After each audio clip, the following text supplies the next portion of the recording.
오늘은 누가복음 22장의 말씀 가지고 하나님의 말씀 함께 나눠볼 때 누가복음 22장 39절에서 가만히 있어봐라 54 내가 몇 절에서 몇 절이라 그랬지? 누가복음 22장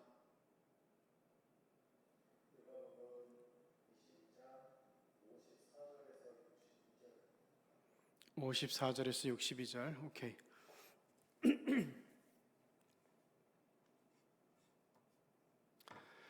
오늘 우리에게 주신 하나님의 말씀 누가복음 22장 54절에서 62절의 말씀입니다. 누가복음 22장 54절에서 62절의 말씀 제가 봉독해 드리겠습니다. 예수를 잡아 끌고 대제사장의 집으로 들어갈새 베드로가 멀찍이 따라가니라. 사람들이 뜰 가운데 불을 피우고 함께 앉았는지라. 베드로도 그 가운데 앉았더니 한 여종이 베드로의 불빛을 향하여 앉은 것을 보고 주목하여 이르되 이 사람도 그와 함께 있었느니라 하니 베드로가 부인하여 이르되 이 여자여 내가 그를 알지 못하노라 하더라. 조금 후에 다른 사람이 보고 이르되 너도 그 도당이라 하거늘 베드로가 이르되 이 사람아 나는 아니로라 하더라. 한 시간쯤 있다가 또 한 사람이 장담하여 이르되 이는 갈릴리 사람이니 참으로 그와 함께 있었느니라. 베드로가 이르되 이 사람아 나는 내가 하는 말을 알지 못하노라. 아직 말하고 있을 때 닭이 곧 울더라. 주께서 돌이켜 베드로를 보시니 베드로가 주의 말씀 곧 오늘 닭 울기 전에 내가 3번 나를 부인하리라 하심이 생각나서 밖에 나가서 심히 통곡하니라. 이는 하나님의 말씀입니다. 자, 오늘은 누가복음 22장의 말씀에서 주는 은혜를 우리가 함께 나눠보려고 합니다. 특별히 우리가 새벽에 이제 영상으로 새벽 예배 묵상을 할 때 우리가 꼭 조심해야 될 것은 모든 그 영상 예배가 그렇지만은 그냥 영상만 이렇게 보고 예배를 참여하는 것으로 이렇게 생각하는 사람이 많습니다. 그러나 이것도 예배이기 때문에 또 집에서는 우리 성경책이 다 구비되어 있죠. 예수 믿는 사람들은 특별히 우리 시경교인들은 모두가 집에 내가 쓰는 성경이 있을 줄 압니다. 그래서 이 봉독할 때 성경 봉독 구절이 먼저 나오면은 이 유튜브를 잠시 멈추시고 그리고 성경 그 부분을 피워가지고 같이 봉독해 주시면서 함께 예배를 드렸으면 참 좋겠습니다. 그래서 지난번에도 말씀드렸지만은 보는 예배가 아니라 드리는 예배에 우리 모든 교우들이 한마음 한뜻으로 함께 참여해 주시면 대단히 감사하겠습니다. 자, 오늘 말씀 누가복음 22장 제가 짧게 봉독을 했지만은 오늘 누가복음 22장을 보면은 이 본문의 배경은 이겁니다. 자, 예수님께서는 이제 예수님 생애의 마지막 부활절을 마지막 유월절을 지금 막 맞이하려고 하는 순간에 있습니다. 예수님 생애 마지막 유월절이 다가올 때 있었던 사건들을 오늘 다루고 있는데 오늘 본문을 보면은 예수님을 십자가에 못 박아 죽인 사람들이 있죠. 이 인간들의 죄가 각각의 유형별로 등장하는 것을 우리가 보게 됩니다. 자, 먼저 2절을 보면은 대제사장들과 서기관들 이 사람들은 뭘 생각을 했는가 하면은 이거 어떻게 예수님을 죽일 수 있을까? 예수를 뭔 수로 죽일 수 있지? 이것을 계속해서 논의하고 또 생각하고 있었다는 거죠. 그러면서 이 사람들이 사람들의 눈치가 무서워서 사람들의 그 눈에 띌까 무서워가지고 예수님을 공개적으로 잡거나 체포하거나 핍박하거나 권한 주지 못하고 비밀리에 예수님을 체포할 궁리를 하고 있다는 것을 보게 되죠. 자, 이 사람들의 모습을 보면은 대제사장들과 서기관들이 나오는데 하나님의 말씀 따라 사는 사람들 그리고 우리 하나님에게 드리는 우리의 제사를 사람들을 대신해서 하나님 앞에 올려드리는 그런 귀한 직분을 가진 사람들이고, 서기관들은 율법을 해석해주는 사람들인데, 이 사람들의 모습을 보면은, 예수님을 대하는 태도를 보면은 도덕성도 없고, 그리고 신앙도 모든 것이 다 실종되어 있는 사실을 우리가 볼 수가 있게 됩니다. 예수님을 반대하게 될 때, 그리고 예수님을 적대시하게 될 때, 이럴 때 도덕성, 신앙, 이런 모든 것들이 다 없어져 버렸다는 얘기예요. 자, 그리고 3절을 보면은 가룟 유다에게 사탄이 들어가는 모습이 나오죠. 자, 왜 가룟 유다에게 사탄이 들어갔을까요? 베드로한테도 들어갈 수 있고, 요한에도 들어갈 수 있고, 또 야고보에게도 들어갈 수 있는데, 왜 마귀는 하필이면은 이 가룟 유다에게 들어갔을까요? 마귀는 아무한테나 들어가지 않아요. 못 들어가요. 들어갈 약점이 있는 사람에게만 그것을 이용해서 들어갈 수가 있는 겁니다. 가룟 유다에게는 예수님에 대한 실망이 있었고, 불평이 있었고, 미움이 있었고, 배신하려고 하는 마음이 있었는데, 이것이 마귀가 가룟 유다를 이용해 먹을 수 있는 좋은 먹잇감이 된 거죠. 그래서 마귀가 이 가룟 유다에게 들어가게 된 거예요. 그 인디언들의 전해져 내려오는 이야기에 이런 우화가 있습니다. 인디언 추장하고 손주가 이야기를 하는 장면인데요. 인디언들은 내가 그 착한 일을 할 때는 착한 마음을 주는 하얀 늑대가 이 안에서 일을 하기 때문이라 그래요. 그리고 내가 누군가에게 나쁜 짓을 하게 되면은 나쁜 마음을 주는 검은 늑대가 내 안에서 역사하기 때문이라고 생각을 합니다. 자, 이 사실에 대해서 할아버지가 이야기를 해주니까 이 아이가 묻는 거예요. 그러면은 어떻게 내 안에서 검은 늑대가 아니라 하얀 늑대가 일하도록 만들 수가 있을까요? 그러자 할아버지가 이렇게 얘기합니다. 그거야 하얀 늑대에게 먹이를 많이 주면 되지. 하얀 늑대가 좋아하는 먹이 사랑, 우정, 감사, 섬김, 배려, 희생, 이런 먹이를 많이 주게 되면은 하얀 늑대가 활성화돼 가지고 적극적으로 역사를 하고 좋은 사람, 착한 사람이 될 수 있다는 그런 얘기입니다. 자, 마찬가지로 이 가룟 유다에게는 이 마귀, 그 성령께서 들어오실 수 있는 공간이 아니라 마귀가 들어와서 역사할 수 있는 먹잇감이 잔뜩 있었다는 거예요. 그러면서 15절부터 20절을 보면은 우리에게 익숙해진 최후의 만찬 이야기가 등장을 하는데, 이 분위기가 굉장히 엄숙했겠죠. 예수님은 고난에 대해서 이야기하고, 이제 너희들과 함께하는 마지막 식사라고 얘기하고, 하늘나라의 소리가 다시 만나 식사하기 전까지 나는 포도주를 다시는 입에 대지 않을 거야, 이런 그 엄숙한 이야기를 하고 있었단 말이에요. 그런데 24절을 보면은 이 제자들 참 생각이 없는데, 제자들 사이에 다툼이 일어났어요. 왜 다툼이 일어났을까요? 예수님께서 떠나신다 그러니까 이제 그러면은 예수님께서 우리 곁을 떠나시기 전에 누가 최고인지 결정을 짓자는 거예요. 그것이 여기서도 영광이 되고 하늘나라에게서도 영광이 되니까 누가 크냐, 누가 으뜸이냐, 누가 최고냐, 여기서 결정을 짓자는 거고 다툼이 일어났다는 그런 얘기예요. 자, 여기에 무슨 문제가 일어납니까? 예수님의 고난, 죽음으로 이어지는 고난보다 내 미래, 내 성공에 대해서, 내 명예에 대해서, 내 영광에 대해서 더 큰 관심이 있었다는 거예요, 이 제자들이. 이것이 비단 제자들만의 문제는 아니라고 생각을 합니다. 자, 그 다음에 45절을 보면은 겟세마네 동산에서 그 예수님과 더불어 기도하는 제자들의 이야기가 있죠.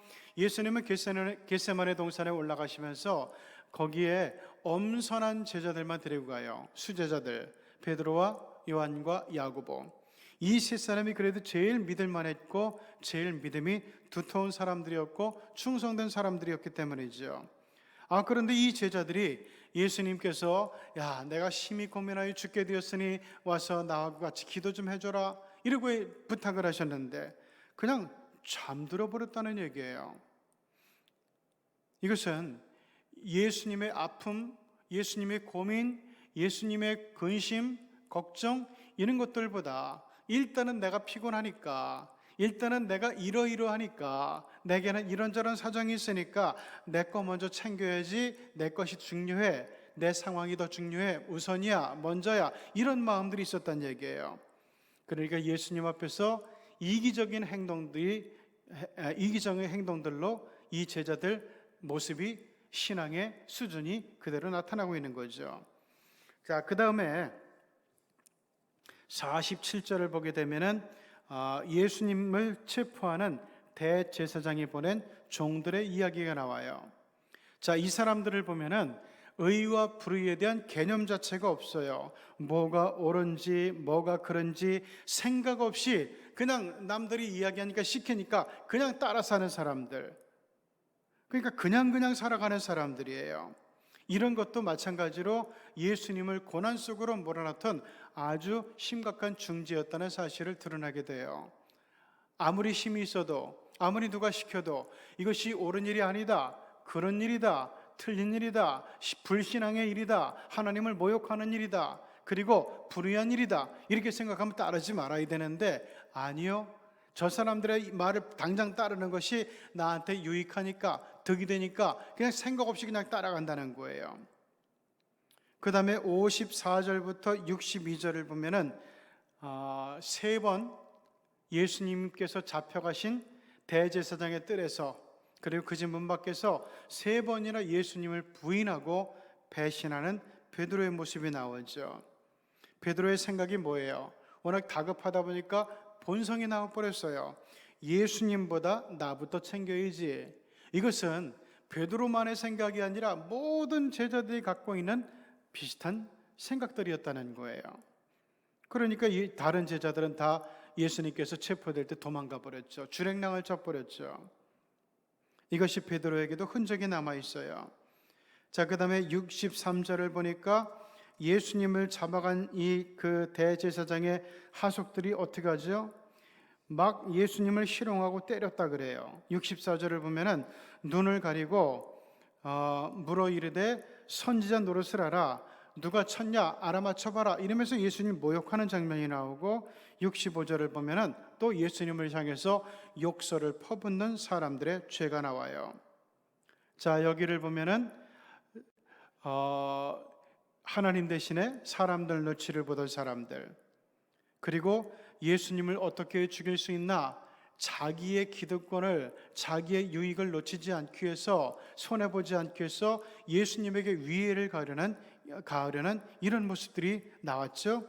도덕성도 신앙도 없어졌어요. 예수 믿는 사람들임에도 불구하고. 또한 마귀가 먹기 좋은 먹잇감을, 마귀가 원하는 먹잇감을 잔뜩 갖고 있던 가룟 유다의 모습도 나왔고요. 그리고 예수님께서 떠나시기 전에 최후의 반차까지 마친 상태였는데도 누가 크냐, 누가 으뜸이냐 하면서 예수님의 고난보다 나의 미래, 내 영의 영광, 내 성공에 더 관심이 있던 제자들의 모습이 등장을 했고, 그리고 겟세마네에서 잠든 제자들 속에서 이기적인 행동들, 예수님보다 나를 더 챙기려는 이기적인 행동들이 나타났죠. 대제사장들, 하속들에게는 뭐가 옳은지 그른지 생각 없이 그냥 내가 유리한 대로, 내게 지금 당장 득이 되는 대로, 이익이 되는 대로 생각 없이 살려는 사람들의 모습이 등장을 했고, 그리고 대제사장의 집에서는 베드로의 배신, 예수님보다 워낙 급하니까 나부터 챙겨야지 하는 이런 이기적인 신앙이 또 드러나는 것을 보게 됩니다. 그 다음에 예수님을 희롱하고 폭력을 행사하는 사람들, 예수님을 모욕하는 사람들, 예수님에 대해서 욕을 하는 사람들. 제가 이 열거했던 것을 보면은 슬프게도 우리 속에도 똑같이 다 갖고 있는 죄성들이라는 사실을 알게 돼요. 이런 죄의 성질은 우리 가운데서도 문득 일상적으로 드러나는 그런 것들입니다. 그렇기 때문에 여러분, 우리는 날마다 참회하고 회개하지 않으면 안 돼요.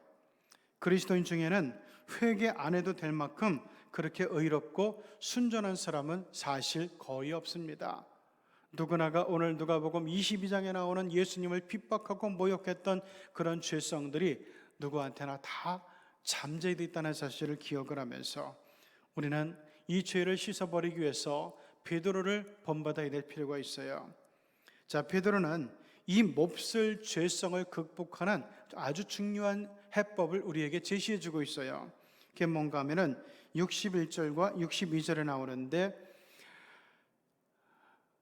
주께서 돌이켜 베드로를 보시니 베드로가 주의 말씀 곧 오늘 닭 울기 전에 내가 3번 나를 부인하리라 하심이 생각나서 밖에 나가서 심히 통곡했다고 이야기하고 있습니다.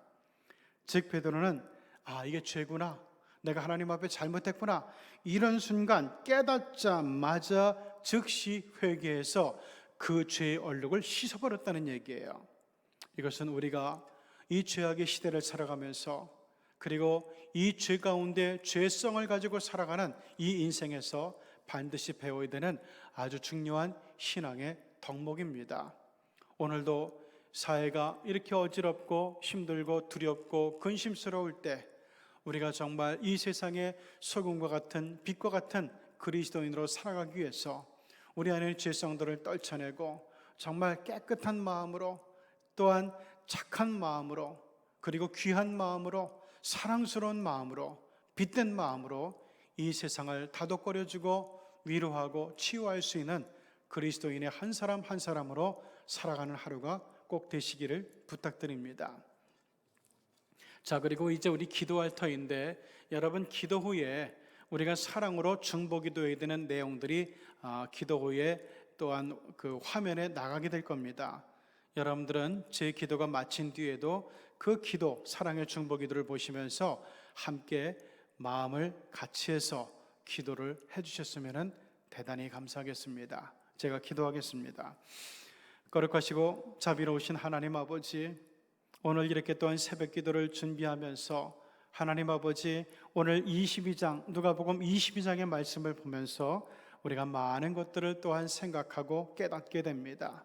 예수님을 십자가에 못 박은 사람들을 보면서 우리는 나쁜 사람들, 못된 사람들 욕을 하고 이 사람들에 대해서 비난을 하지만, 그러나 이 사람들의 마음 속에 들어있는, 이 사람들의 행동 속에 들어있는, 부족한 신앙 속에 들어있는 이 죄성들은 우리 가운데서도 얼마든지 나타나고 보여지고 드러나는 죄성들임을 보면서 하나님 아버지, 우리가 정말 믿음 생활함에 있어서 방심해서는 안 되겠다, 마귀가 우는 사자같이 두루다니며 삼킬 자를 찾고 있다는 베드로 사도의 그 말씀을 기억하면서 하나님, 긴장의 끈을 놓치지 말고 하나님, 우리가 정말 매사에 조심하면서 경건함을 찾아가는 그리스도인들이 될 수 있도록 도와주시고, 오늘도 우리 가운데 있는 죄성을 말갛게 주의 보혈로 깨끗이 청소하고 얼룩을 지워내는 가운데서 맑고 곱고 아름답고 덕스러운 마음을 가지고 우리 자신을 대하고 가족을 대하고 또한 이웃들을 대하고 직장 사람들을 대하는 가운데서 하나님, 우리가 정말 세상의 빛으로 세상의 소금으로 작동되어지는 예수 그리스도의 정말 전권 대사들로서 오늘을 살아갈 수 있도록 아버지여 도와주시옵소서. 예수님의 이름으로 기도드리옵나이다.